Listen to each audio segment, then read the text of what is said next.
On a gagné, on est les plus forts, on est les meilleurs. On a battu Monaco 3-1. C'était en août 86. Ils ont perdu, ils ne savent pas jouer, ils sont nuls. Ils ont pris un but face à Auxerre. C'était samedi dernier. Que s'est-il donc produit à Marseille le temps d'une saison pour que l'OM passe ainsi de l'euphorie à la misère? Le mot est de Michel Hidalgo. Misère du côté public d'abord. Samedi soir, après la rencontre, une centaine de spectateurs attendent à la sortie des vestiaires. L'entraîneur Gérard Banide et plusieurs de ses joueurs se font insulter. Leurs voitures reçoivent des projectiles d'hiver et des crachats. Ayache et Bell sont agressés.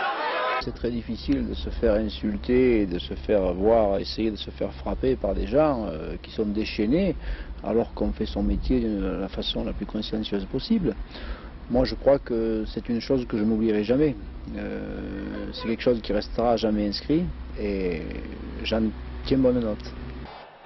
La saison dernière, l'Olympique de Marseille détenait le record d'affluence au stade Vélodrome avec 37 000 spectateurs en moyenne par rencontre. Des spectateurs capricieux, capables de brûler le lendemain ce qu'ils ont adoré la veille. C'est un mauvais public, parce qu'il veut des choses qu'il ne peut pas se payer, il veut tout le temps être premier, il n'est pas sportif, et je pense qu'on a une éducation à faire au niveau du public. Cela dit, les débordements de l'étrange public marseillais n'expliquent pas tout. La misère à l'OM est également d'ordre purement sportif.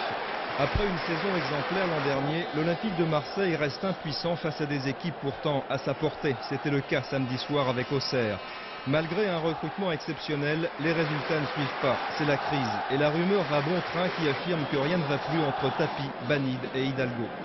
On essaie de nous opposer, comme on a essayé de m'opposer à Gérard Banide, alors qu'on est tous les deux très solidaires et que si on fait quelque chose, on est venus ensemble, et si on doit repartir, on repartira ensemble. Avec Bernard Tapie, il n'y a aucun problème, mais là encore, on lit de temps en temps des lignes qui nous égratignent.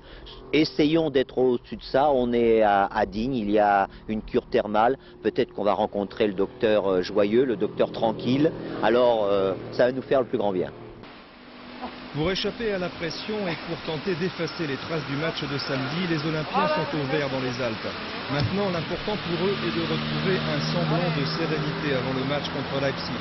Quant à certains supporters, ils essaient maintenant de retrouver un semblant de dignité.